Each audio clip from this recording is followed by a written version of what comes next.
ఈరోజు మన బ్రతుకులు అంతే, మీ బ్రతుకులు అంతే. 60-70 ఏళ్ళు దేవుడు నాటిన మొక్కలు మీరు ఆయనకు ఫలాలిచ్చి ఆ తర్వాత మహాలోకానికి అర్హత పొందాలి. ఒక్క మాటలో చెప్పాలంటే అసలు ఈ జన్మను ఎందుకు తెచ్చుకున్నావంటే పరలోకాన్ని సాధిస్తానని దేవుడికి మాట ఇచ్చినందుకు ఆయన నీకు ఇచ్చిన టైం ఇది.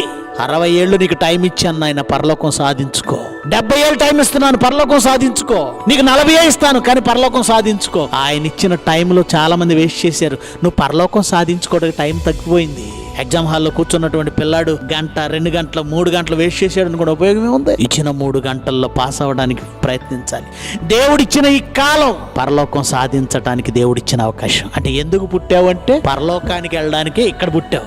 ఎందుకు పుట్టావంటే పరలోకాన్ని సంపాదించుకోవడానికి ఇక్కడ పుట్టావు. అది అర్థమైతే ఈ భూమి మీద ఇలా బ్రతకమండి. మనం ఎప్పటికైనా ఆలోచించండి, ఎవరి కోసం బ్రతుకుతున్నారు, ఎందుకు బ్రతుకుతున్నారు, మీ జీవిత కాలంలో ఏం చేస్తున్నారు, ఉదయం నుంచి సాయంత్రం వరకు మీ టైం టేబుల్ ఏంటి, మీ కాల పట్టికేంటి. తల్లి గర్భంలో ఉండగానే ఎన్ని దినములు బ్రతకాలో రాసిన దేవుడు ఆ దినములలో ఏ పని చేయాలో కూడా రాసుకున్నప్పుడు నీ కొరకు వ్రాయబడిన సత్క్రియలను చేసావా? అలా అయితే పరలోకానికి సిద్ధం.